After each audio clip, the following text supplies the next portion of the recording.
കാട്ടാക്കടയിൽ ക്രിസ്മസിന് പള്ളിയിൽ പോയ കുടുംബത്തിന്റെ വീട് കുത്തി തുറന്ന് കൊള്ള നടത്തി കള്ളന്മാർ. 60 പവനിലധികം സ്വർണം വീട്ടിൽ നിന്നും കള്ളന്മാർ കൊള്ള ചെയ്തു. കാട്ടാക്കട കട്ടയ്ക്കോട് കൊറ്റംകുഴി തൊഴുക്കൽക്കോണം ഷൈൻകുമാറിന്റെ വീട്ടിലാണ് ഇന്നലെ വൈകുന്നേരം 6 മണിക്കും 9 മണിക്കുമിടയിൽ മോഷണം നടന്നിരിക്കുന്നത്. വീട്ടുകാർ ഈ സമയം സമീപത്തെ മലങ്കര പള്ളിയിൽ ക്രിസ്മസ് ആഘോഷത്തിനും ക്രിസ്മസ് ദിവ്യബലിയിലും പങ്കെടുക്കാൻ പോയിരുന്നു. 9 മണിയോടെ ഷൈൻകുമാറിന്റെ ഭാര്യ അനുഭ മടങ്ങിയെത്തുമ്പോഴാണ് വീടിന്റെ മുൻവശത്തെ തന്നെ ഇടതുവശത്തായുള്ള മറ്റൊരു വാതിൽ തുറന്നുകിടക്കുന്നത് ശ്രദ്ധയിൽപ്പെടുന്നത്. ഇത് പൊളിച്ചാണ് കള്ളൻ അകത്തു കടന്നിരിക്കുന്നത്. തുടർന്നുള്ള അന്വേഷണത്തിലാണ് വീട്ടിലെ കിടപ്പുമുറിയിലെ അലമാരയിൽ നിന്നും 60-ലധികം പവൻ സ്വർണം മോഷണം പോയിരിക്കുന്നത് ശ്രദ്ധയിൽപ്പെടുന്നത്. ഉടൻ തന്നെ ഭർത്താവിനെയും ബന്ധുക്കളെയും വിളിച്ചുകൂട്ടി നടത്തിയ പരിശോധനയിൽ അലമാരയിലുണ്ടായിരുന്ന കുട്ടികളുടെയും ഷൈൻകുമാറിന്റെ ഭാര്യ അനുഭ, ഭാര്യ സഹോദരി അനുഷ എന്നിവരുടെ സ്വർണം മുഴുവനും കള്ളൻ കൊണ്ടുപോയതായി ശ്രദ്ധയിൽപ്പെടുന്നത്. കുട്ടികളുടെ ബ്രേസ്ലെറ്റ്, വള, മോതിരം, നെക്ലസ് ഉൾപ്പെടെയുള്ള 60-ലധികം പവനാണ് മോഷണം പോയിരിക്കുന്നത്. അനുഭയുടെ സഹോദരിയും ഭർത്താവും സ്ഥലത്തില്ലാത്തതിനാൽ അവരുടെ സ്വർണവും ഇവിടെയാണ് സൂക്ഷിച്ചിരുന്നത്. ഇതുൾപ്പെടെയാണ് മോഷണം പോയിരിക്കുന്നത്. മുൻവാതിലിന് സമീപത്തായി ഉണ്ടായിരുന്ന വൈദ്യുതി ഫീസും ഊരിയെറിഞ്ഞ ശേഷമാണ് മോഷണം നടന്നിരിക്കുന്നത്. നമ്മുടെ നാടിനെ സംബന്ധിച്ചിടത്തോളം ഏറെ ഭയാനകരമായിട്ടുള്ള ഒരു സംഭവമാണ് ഇപ്പോൾ നടന്നിരിക്കുന്നത്. കാര്യം പ്രത്യേകിച്ച് ഈ ഒരു മോഷണത്തിൻ്റെ സമയമാണ് ജനങ്ങളുടെ ഇടയിലേക്ക് വല്ലാതൊരു ഭീതി പരത്തിയിരിക്കുന്നത്. വൈകുന്നേരത്ത് 7 മണി കഴിഞ്ഞിട്ടുള്ള ഒരു സമയമെന്ന് പറയുമ്പോൾ ആരും പ്രതീക്ഷിക്കാത്ത ഒരു സമയത്ത് ഇത്രയും വലിയ മോഷണം, അത് ഏകദേശം 60 പവന് മുകളിലത്തേക്കുള്ള ആഭരണങ്ങൾ, അതെന്ന് പറയുന്നത് ഒരു വല്ലാത്ത ഒരു അവസ്ഥയിലേക്കാണ് നിലവിലെത്തിയിരിക്കുന്നത്.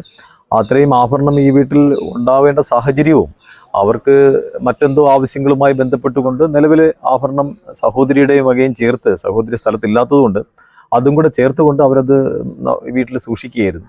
ഈ 7 മണി മുതൽ 9 മണി വരെയുള്ള സമയം ഈ പ്രാദേശിക മേഖലയെ സംബന്ധിച്ചിടത്തോളം തൊട്ടടുത്തൊരു മലങ്കര ദേവാലയമുണ്ട്. ആ ദേവാലയത്തിൻ്റെ ആരാധന നടക്കുന്നത് ആ സമയമാണ്. അപ്പോൾ ഇതെല്ലാം അറിയാവുന്ന രീതിയിലത്തേക്കും അത്രയും ഒരു പ്രാദേശിക ബന്ധം നിലനിർത്തി ചെയ്തതുപോലെയാണ് നമുക്കത് മനസ്സിലാക്കാൻ സാധിക്കുന്നത്. എന്തായിരുന്നാലും ഏറെ ഭയാനകരമായിട്ടുള്ള ഈ ഒരു സംഭവം തീർച്ചയായിട്ടും അത് അന്വേഷണത്തിലൂടെ തെളിഞ്ഞ് വരണം എന്ന് തന്നെയാണ് ഞങ്ങൾ നാട്ടുകാരെന്ന രീതിയിൽ ജനപ്രതിനിധികൾ പറയാനുള്ളത്. ഇവിടെ എല്ലാ ദിവസവും പള്ളിയിൽ ഇപ്പോൾ വൈകുന്നേരം ആരാധനയുണ്ട്. ഒരു 6 മണിയായപ്പോൾ പള്ളിയിൽ പോയിട്ട് തിരിച്ച് 9 മണിക്ക് മുമ്പായിട്ട് തന്നെ ഇവിടെ എത്തിയപ്പോഴാണ് വന്നപ്പം ഫ്രണ്ട് ഡോറൊന്നും ഒരു പ്രശ്നവുമില്ല. അപ്പോൾ അവർ നോക്കിയപ്പോൾ തുറന്ന് അകത്ത് കയറിയപ്പോഴേ മുറിയുടെ എല്ലാം വാരി വലിച്ചിട്ടിരിക്കണം. അപ്പോൾ മോഷണം നടന്നതായിട്ട് മനസ്സിലായി. അപ്പോൾ ഒരാളാണ് വന്നത്.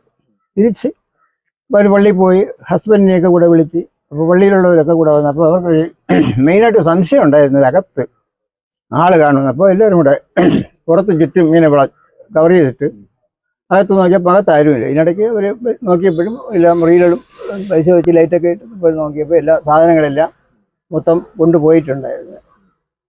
പിന്നെ ഇതിനിടയ്ക്ക് വഴിയെ പോയ ഒരു പാർട്ടി പറഞ്ഞത് 8 മണിക്ക് അവർ പള്ളിയിലോട്ട് പോയ സമയത്ത് ലൈറ്റുകളെല്ലാം കത്തിക്കിടന്നു.